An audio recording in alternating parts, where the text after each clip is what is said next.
जहां गुलाबी सुअर ये कह रहा है कि हमने ईरान को ठोक दिया है, ये कर दिया है, वो भैया पूरे अरब पर, दुबई पर हमला मैं दिखा चुका हूं, बैंक पर, अमेरिकी बैंक पर हमला किया है, बिल्डिंग उड़ा दी, दुबई के कई इलाकों पर हमला किया और दुबई के कई इलाके को ईरान ने खाली करने को कह दिया। इसके अलावा कुवैत, ओमान, बहरीन, सब जगह ईरान के हमले जारी हैं।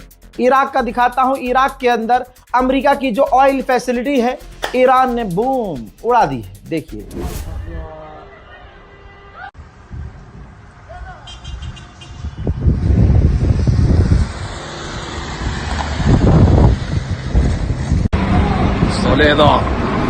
अब देखिए कुवैत ने कंफर्म किया है, कुवैत ने भी कहा है कि ईरान ने हमारे यहां भी हमला किया है और हमारे 2 से 3 सैनिक घायल हैं।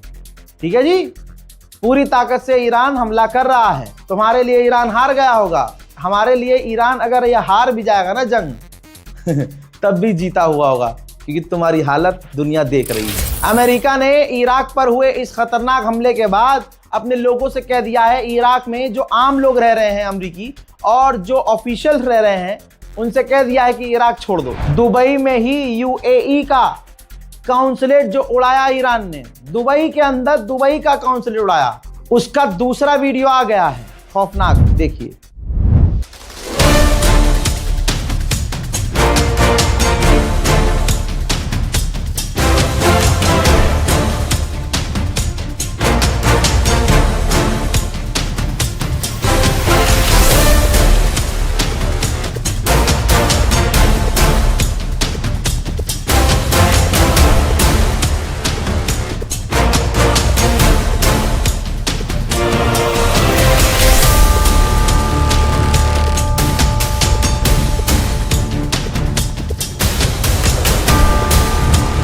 मेरे दोस्तों, इधर अब्बास अरागची का भी आप आदेश देख लीजिए। कहा है कि अमेरिका का जो अम्ब्रेला है, सिक्योरिटी अम्ब्रेला, उसमें छेद हो गया है, वो सेफ नहीं है। मैं तमाम अपने पड़ोस के अरब देशों के भाइयों से कहना चाहता हूं, आप अपने मुल्क से अमेरिकी और इजरायलियों को निकाल दीजिए, क्योंकि अब वो उनके लिए सेफ नहीं है। अमेरिका का एक और बहुत बड़ा अखबार है न्यूज वीक, क्या लिखा है इसने, फुल स्क्रीन पर देख लीजिए भाई। इन्होंने लिखा है कि इट्स कॉम्प्लिकेटेड, यानी अमेरिका की सुपर पावर नेवी के लिए काफी मुश्किल होगा दोबारा स्ट्रेट ऑफ हॉर्मूज को खुलवाना।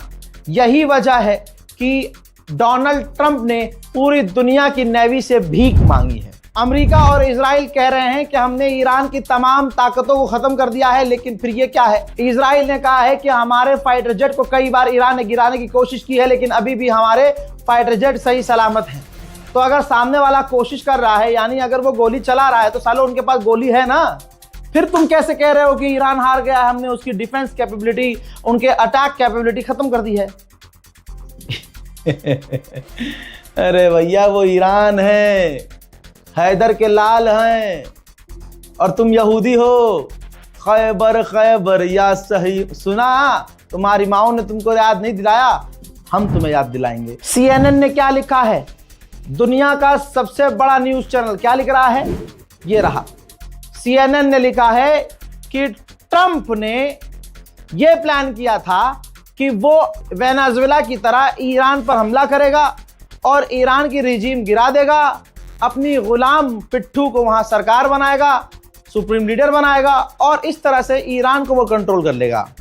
लेकिन ये पूरा प्लान फेल हो गया है, बल्कि ये हमला डोनाल्ड ट्रंप पर बैकफायर कर गया है और पूरी दुनिया की इकोनॉमी खतरे में पड़ गई है। हालत ट्रंप की इतनी खराब हो गई है कि वो इस जंग को धार्मिक जंग बताकर लोगों से कह रहा है, अमेरिकियों से, कि ये मजहबी जंग है, इस पर कुर्बान हो जाओ, इसके बाद जो है ऊपर वाला आएगा तुमको शांति देगा।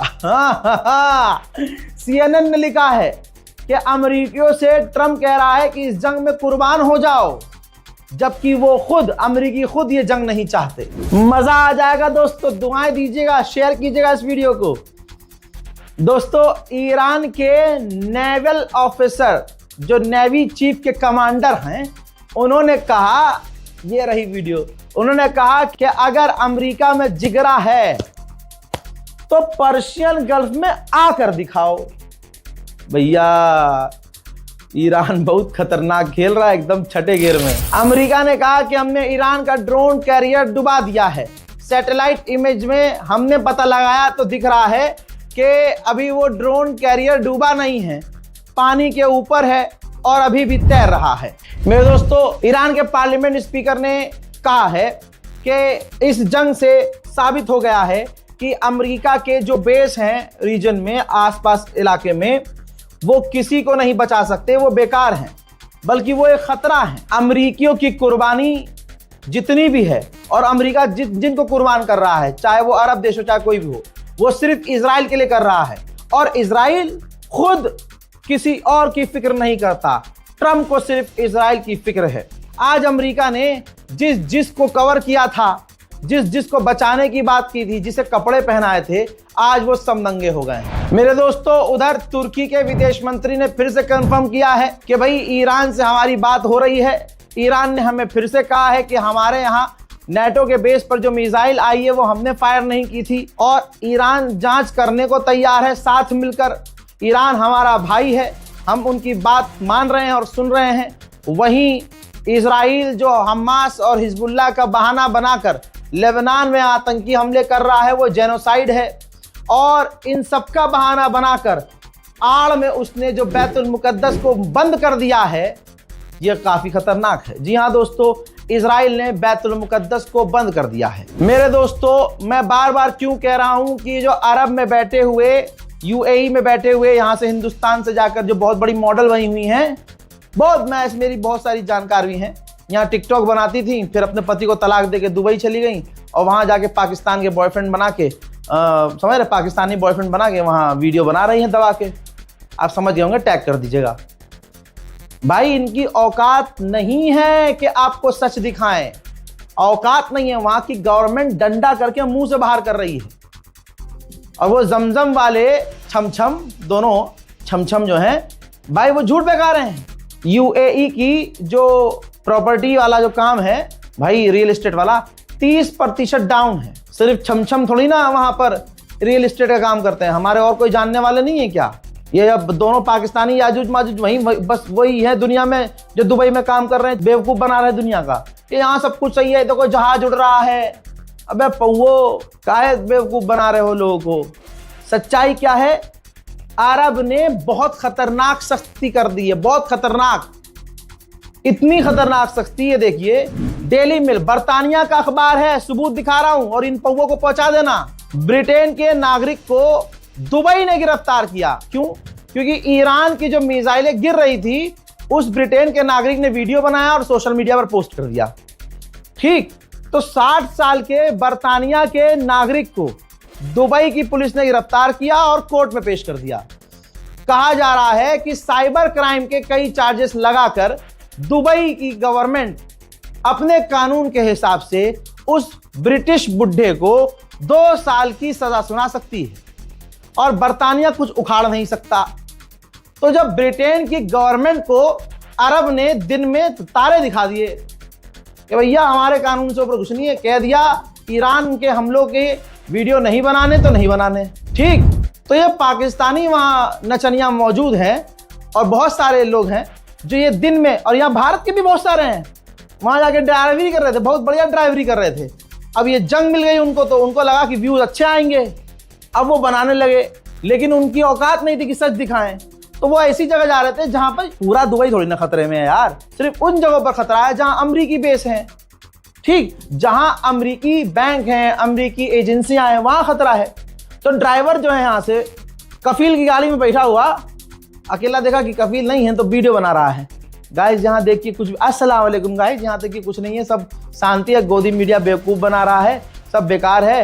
हिंदुस्तान के अखबारों में चल रहा है वो बेकार है, जो टीवी पे और यूट्यूब पे दिखाया जा रहा है सब बेकार है। यहाँ बड़ा सुकून है क्योंकि उनके पिछवाड़े में दम नहीं है कि एक मिसाइल दिखा दे, एक डैमेज दिखा दे, नहीं दिखा सकते भाई। अबे 2 साल की सजा हो सकती है किसी बुड्ढे को, ब्रिटिश बंदे को। और इनको पहले धमकाया गया है विदेशियों को कि अगर तुम वीडियो बनाओगे, फोटो बनाओगे, किसी को बताओगे भी कि यहाँ हो क्या रहा है, तो तुम्हें परमानेंट डिपोर्ट कर देंगे, वापस दुबई नहीं आ पाओगे। तो तुमको लगता है जिन पाकिस्तानियों का परमानेंट, जिन भारतीयों का परमानेंट काम दुबई में है, उन्होंने अच्छा खासा पैसा दुबई में लगाया है, तो आपको लगता है वो वीडियो बनाकर दिखाएंगे आपको सच कि हाँ देखो यहाँ ऐसा मिसाइल गिरी है, ऐसा ये गिर नहीं। वो तो दुआ भी नहीं करवा सकते कि गाइस दुबई के हालात सही नहीं है, प्लीज आप दुआ कीजिए। ये बोलते ही दुबई की सरकार हाथ डाल के पलट देगी कि साला इसका मतलब तुम वेरीफाई कर रहे हो कि दुबई पे हमले हो रहे हैं। जो हमारी इमेज बनी हुई थी सब खराब। अभी हाल बे भाई मेरे तो बहुत सारे दोस्त हैं वहाँ, वो खुद मुझे इन्फॉर्मेशन नहीं दे रहे हैं। मेरा एक दोस्त काला सुअर अनस, वो जानकारी नहीं दे रहा, वो नहीं दे रहा भाई।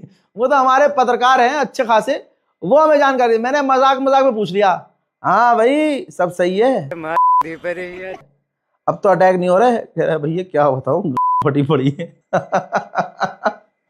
मैंने कहा और कह रहा इससे ज्यादा ना बोलूंगा, पता नहीं फोन भी ट्रैक कर रहे हो साले। और भाई हमारे साकिब भाई बहुत बहुत बढ़िया आदमी है। अभी 1-2 साल पहले ही हमारी दोस्ती हुई और वो अभी 1 साल तो होने ही वाला होगा, दुबई चले गए। कह रहा भाई वहाँ बढ़िया काम करूंगा मैं। भाई बहुत बढ़िया काम करेंगे, चाइना वाइना से इम्पोर्ट एक्सपोर्ट करेंगे, ये करेंगे वो करेंगे, अलाना फलाना हुआ, कबाड़े का काम करेंगे। अबे कबाड़ी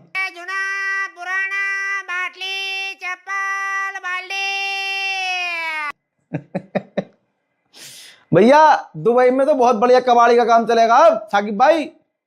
अरे भैया इतना तहस नहस हुआ है, इतना कबाड़ा इकट्ठा हुआ है खरो काम। अब तो मैं तुमसे कह रहा था, जितने भी दुबई जाने वाले थे, मैं कह रहा था कि भाई जिसको देखो दुबई, जिसको देखो बुर्ज खलीफा बना दिया ईरान ने, खलीफा है मोर बना दिया बिल्कुल। कबाड़े का काम करेंगे हम, बैटरी का काम करेंगे, गाड़ियों का इंपोर्ट एक्सपोर्ट करेंगे। लो जी स्ट्रेट ऑफ हुर्मुज बंद, गोप गोप गोप।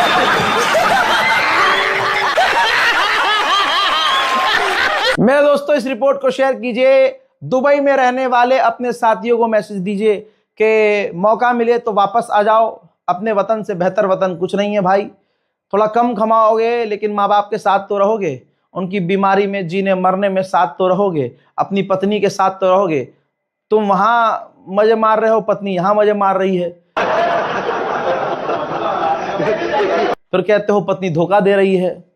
सुधर जाओ सालो। मुझे पता है तुम वहां दुबई क्यों गए हो, कुछ पत्नी से परेशान हो गए हैं, कुछ बेचारे सच में कमाने गए हैं।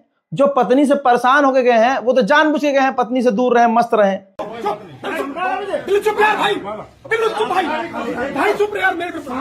और जो बेचारे कमाने के लिए गए हैं वो वहां से कमा के पत्नी को भेज रहे हैं, पत्नी यहां से अपने बॉयफ्रेंड को दे रही है, ले बाबू ईद के कपड़े। तो धोती खोल रहा है।